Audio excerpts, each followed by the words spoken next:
Hello guys, welcome to my channel Vithika Som kitchen. आज के আমার রেসিপি কই মাছের গঙ্গা যমুনা। তো চলো আমরা এবার দেখব গঙ্গা যমুনা করতে কি কি উপকরণ আমাদের লাগবে। কই মাছের গঙ্গা যমুনা করতে আমাদের যা যা লাগবে, আমি এখানে কই মাছ নিয়ে নিয়েছি, এই যে ধুয়ে পরিষ্কার করে নুন হলুদ মাখিয়ে রেখেছি। আর লাগবে এখানে আছে তিল বাটা, পোস্ত বাটা আর কাঁচা লঙ্কা বাটা একসাথে আমি বেটে রেখেছি। লাগবে এখানে হলুদ গুঁড়ো, লঙ্কার গুঁড়ো, ভাজা ধনের গুঁড়ো, ভাজা জিরের গুঁড়ো, মিষ্টি চিনি, তেঁতুলের পাল, কালো জিরে, গোটা জিরে, শুকনো লঙ্কা, গোটা কাঁচা লঙ্কা, নুন আর তেল। চলো আমরা রেসিপিটা শুরু করব। কড়াইটা আমাদের গরম হয়ে গেছে, এবার আমি সর্ষের তেল দিয়ে দেবো। এর মধ্যে মাছ ভাজার জন্য তেল দিয়ে দেবো। তেলটা আমাদের গরম হয়ে গেছে, এবার আমরা মাছগুলো ভেজে নেব। মাছগুলো আমি ভেজে নেব।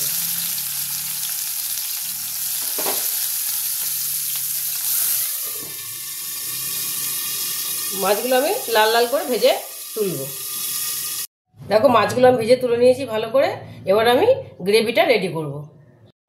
প্রথমে আমি তেঁতুলের পাল্পের গ্রেভিটা তৈরি করি। এখানে আমার দুটো গ্রেভি হবে, একটা তেঁতুলের পাল্পের গ্রেভি হবে, একটা তো পোস্ত বাটার গ্রেভি হবে। আমি তেঁতুলের পাল্পের গ্রেভিটা আগে রেডি করে নেব। আমি তার জন্য এখানে ফোড়ন দেব।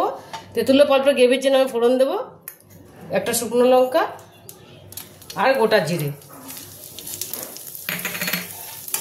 এবার আমি তেঁতুলের পাল্পটা দিয়ে দেবো এর মধ্যে। এই তেঁতুলের পাল্পটা আমি দিয়ে দিলাম।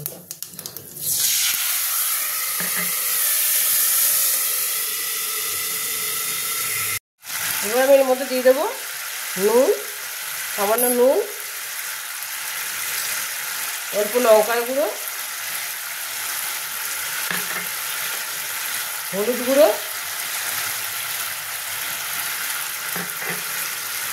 ধনের গুঁড়ো আর জিরের গুঁড়োটা। আর দিয়ে দেবো পরিমাণ মতো মিষ্টি। একটু তেঁতুলের পাল তো মিষ্টি লাগবে। এবার এটা আমি ভালো করে কষিয়ে নেব। তো গ্রেভিটা আমাদের কষানো হয়ে গেছে, তেঁতুলের গ্রেভিটা। এটা আমি সামান্য একটু জল দেবো, একদম কম দিয়ে। এবার মাছগুলো আমি এক পিঠে এটা দেবো। একদম গ্রেভিটা একদমই জল কম হবে। এবার মাছগুলো এক পিঠ, এই যে মাছগুলো আমি চিড়ে চিড়ে দিতে, মাছগুলো তোমরা একটু চিড়ে দেবে, তাহলে মশলাটা ভালো ঢুকবে। এবার এর মধ্যে সব কটা মাছ আমি সাজিয়ে দেবো। যেহেতু গঙ্গা যমুনা, যে দু পিঠে দু রকম হবে। এক পিঠে হবে তেঁতুলের পাল, আরেক পিঠে পোস্ত, সর্ষে বাটা, পোস্ত আর ইসে বাটার হবে, তিল বাটার। গ্রেভিটার মধ্যে দিয়ে দিলাম। গ্রেভিটার মধ্যে আমি মাছগুলো দিয়ে দিই। এবার আমি এটা নামিয়ে নেব। নামিয়ে এবার আমি আরেকটা প্যান বসিয়ে দেবো। এবার আমি আরেকটা প্যান বসিয়ে দেবো। এই প্যানটা আমার গরম হয়ে গেছে। এবার আমি এর মধ্যে সর্ষের তেল দিয়ে দেবো।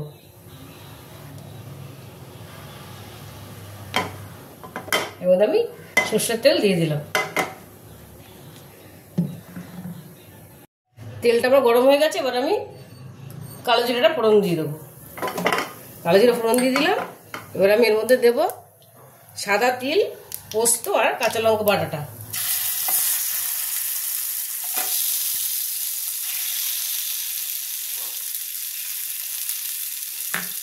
দিয়ে দেবো লঙ্কার গুঁড়োটা অল্প, বেশি দেবো না, অল্প দেবো।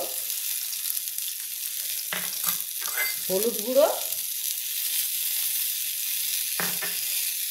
আর একটু জল দিয়ে এটা আমি ভালো করে কষবো।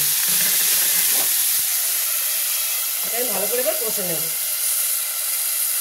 এবার এর মধ্যে আমি দিয়ে দেবো নুন, পরিমাণ মতো নুন, গোটা কাঁচা লঙ্কাটা আর সামান্য একটু চিনি, একদম সামান্য। এবার এটা আমি ভালো করে তেল ছাড়া পর্যন্ত কষিয়ে নেব। যতক্ষণ না তেল ছাড়বে ততক্ষণ এটা আমি কষাবো, এটা কাঁচা গন্ধটা চলে যাবে। দেখো মশলাটা আমাদের কষা হয়ে গেছে, তেল ছেড়ে দিয়েছে। এবার এর মধ্যে আমি সামান্য একটু জল দেবো, একদম সামান্য, বেশি জল দেব না। সামান্য জল দিয়ে এবার আমি মাছগুলো দিয়ে দেবো একে একে। আমি মাছগুলো এই গ্রেভিতে দিয়ে রেখেছিলাম, এবার আমি এই গ্রেভিতে দিয়ে দেবো। মশলাটা আমাদের হয়ে গেছে, এবার আমি মাছগুলো একে একে ছেড়ে দেবো। এই আমি উল্টো পিঠটা করে দিয়ে দিলাম, তেঁতুলের পাল্পের পিঠটা ওপরে আর নিচটা নিচে, এরকম করে দিয়ে দেবো মাছগুলো।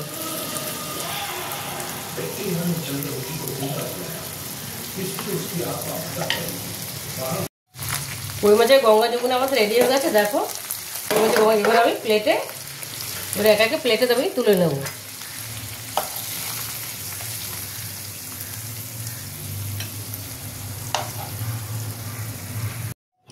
মাছগুলো আমি তুলে নিয়েছি, দেখো সব কটা মাছের প্লেটে তুলে নিয়েছি। নিচে পোস্তর গ্রেভিটা আর উপরে তেঁতুলের পাল্পের গ্রেভিটা। তাই আমি মাছে অল্প অল্প করে পাল্পটা একটু দিয়ে দেবো, তেঁতুলের পাল্পটা, তাহলে খেতে আরও ভালো লাগবে। পুরো তেঁতুলের পাল্পটা আমি এর মধ্যে দিয়ে দিলাম।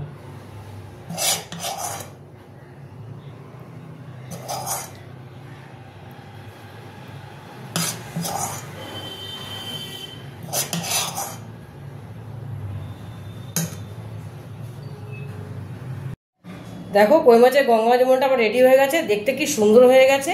দেখো দেখতে কি দারুণ লাগছে। তোমরা একবার বাড়িতে এটা এইভাবে বানিয়ে দেখো, ভীষণ ভালো লাগবে। আর যদি ভালো লেগে থাকে তাহলে লাইক, শেয়ার, সাবস্ক্রাইব করতে ভুলবে না। টাটা।